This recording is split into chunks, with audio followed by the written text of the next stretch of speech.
Dear Mr. Cameron, on the 8th of May, I woke up with a hangover, a headache, and an angry uterus, compounded by the fact that I know you won't take tax off tampons. I waited at a bus stop for a delayed service on a dirty, expensive, crowded bus, awash with free newspapers that rattles. It nauseates me. I tried not to cry in the bus shelter from sheer fear, because I am a woman with a misfiring brain. I can't swap one of my chromosomes, rearrange my faulty helix, or rewire my grey matter. I got some things right. I am white, paler than you, the kind you would claim as Anglo-Saxon rather than European. I am middle class. My voice is enough to convince some that I am more like you than them. But I know, Mr. Cameron, you'd hear the Norfolk, the failing comprehensive and defunct art school education in my voice. I know a smattering of Latin, but not enough to joke in a dead language. They changed the rules on part-time work in your last term.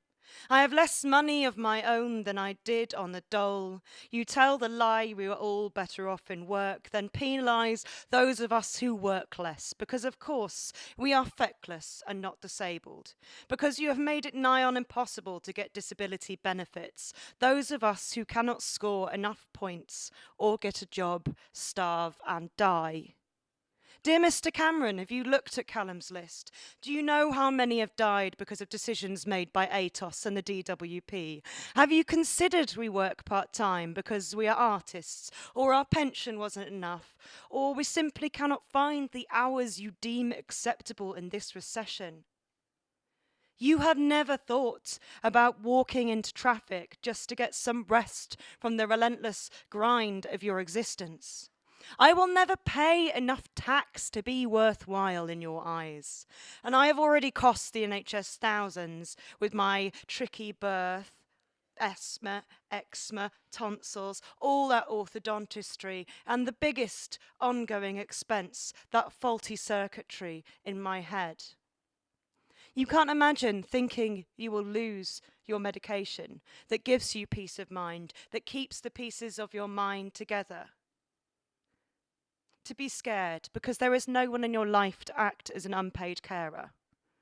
And the hospitals are so stretched they are locking the mentally ill up in cells like prisoners. That would never happen to you.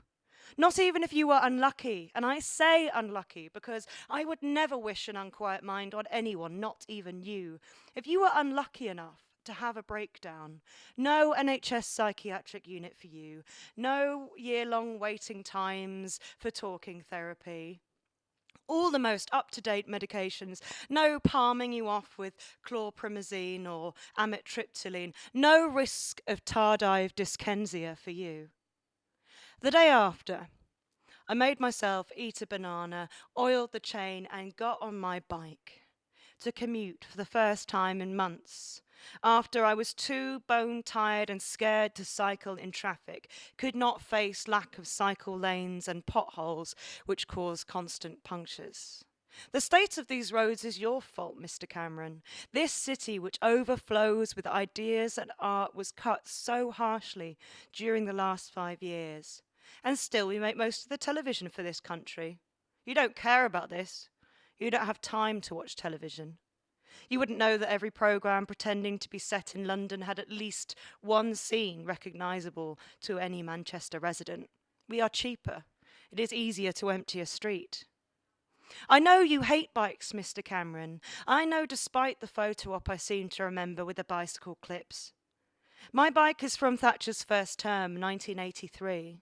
When the factory was still open in Nottingham, when this country was still a major manufacturer, before she closed all the factories. You remember, Mr. Cameron, better than me, when Made in England stopped appearing on everything we used and wore and relied on. Bikes don't pay tax.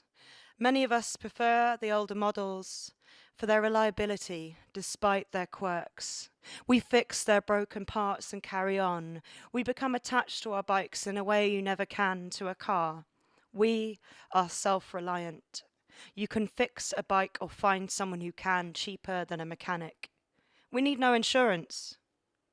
There is no serious collateral damage you can do on a bike, and I know because I've nearly knocked over several pedestrians and they all walked away with bruises or less. On that ride, I let the familiar squeak of the seat and the clanks of the frame play a melody, while my legs pumped out a rhythm to the tune of I Will Endure. I watched the clouds part and I thought, you cannot take this away.